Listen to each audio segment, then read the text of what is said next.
Ça s'est passé à l'IPAG et j'y étais.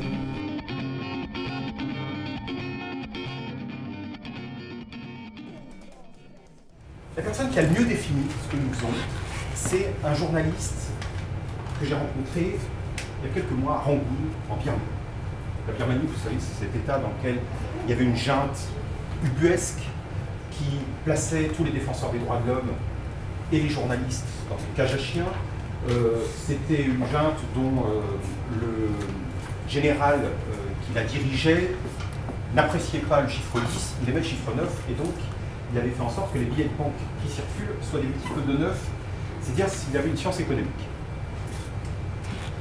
J'ai rencontré là-bas Win Tin. Win Tin, c'est un homme qui a 85 ans, qui est un grand journaliste birman. J'ai coutume de dire, et je ne le dis pas là à dessein ces jours-ci, que c'est une espèce de Mandela birman. Il a été l'adjoint d'Aung San Suu Kyi, la prix Nobel de la paix, et il a passé 19 ans en prison.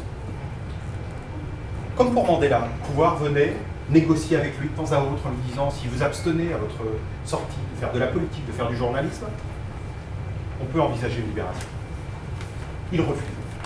Et j'ai demandé à ce vieil homme, je lui ai dit est-ce que ça valait la peine de passer 19 ans en détention pour la liberté de l'information? Il m'a répondu oui. Pourquoi? Parce que la liberté de l'information, c'est celle qui permet de vérifier l'existence de toutes les autres. Moi, j'ai deux fonctions. Je suis directeur général de RSF, c'est deux associations. L'une s'appelle RSF, l'autre s'appelle RSF International. Je suis directeur général de l'une, qui porte l'essentiel de l'activité, qui porte le secrétariat international. Et je suis secrétaire général de l'ensemble. Donc, et là, je suis en train de réformer justement pour clarifier ce développement international, pour être, et là je parle à des jeunes gens qui font une école de commerce, et au fond les problématiques de gestion et de management. Enfin, nous, on a des gens qui sont là pour la cause, qui travaillent, mais qui sont extrêmement professionnels. Et une partie de nous, on a besoin de... Alors nous, on a un budget, on cherche simplement à équilibrer et non pas à faire de la marge, mais à équilibrer pour pouvoir mener la cause. Et donc on a une réflexion stratégique aussi. Et sur la réflexion stratégique, l'avenir que j'essaie de dessiner pour Reporters sans frontières, c'est qu'on soit une organisation qui soit à la fois plus centralisée qu'elle est aujourd'hui. Il y a un aspect fédéral qui est un peu compliqué à jouer.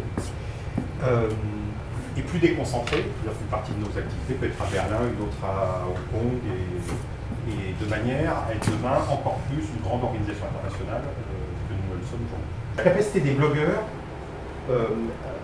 et plus largement des nouvelles technologies à favoriser la production et la circulation d'informations. Et ça, c'est une question essentielle. Et on est en train de sortir de la période d'un Internet totalement idéalisé, en disant que ça allait totalement ouvrir le jeu, ne serait-ce parce qu'on découvre que Internet est aussi un incroyable moyen de contrôle. Aujourd'hui, le combat qui joue, c'est entre Internet, moyen de liberté, Internet, moyen de contrôle.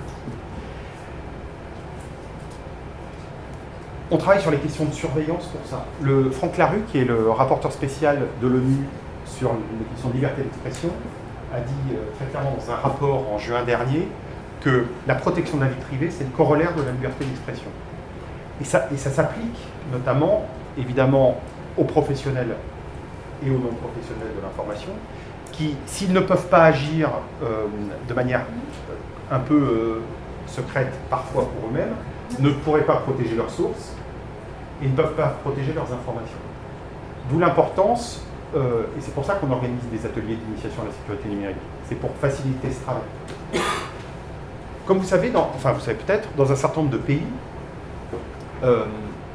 l'ensemble des défenseurs des droits de l'homme sont surveillés, et là où avant il fallait faire comme dans ces films sur la RDA, il fallait mettre un type avec un casque au-dessus de l'appartement, comme dans La vie des autres, voilà, merci, j'ai oublié le nom du film,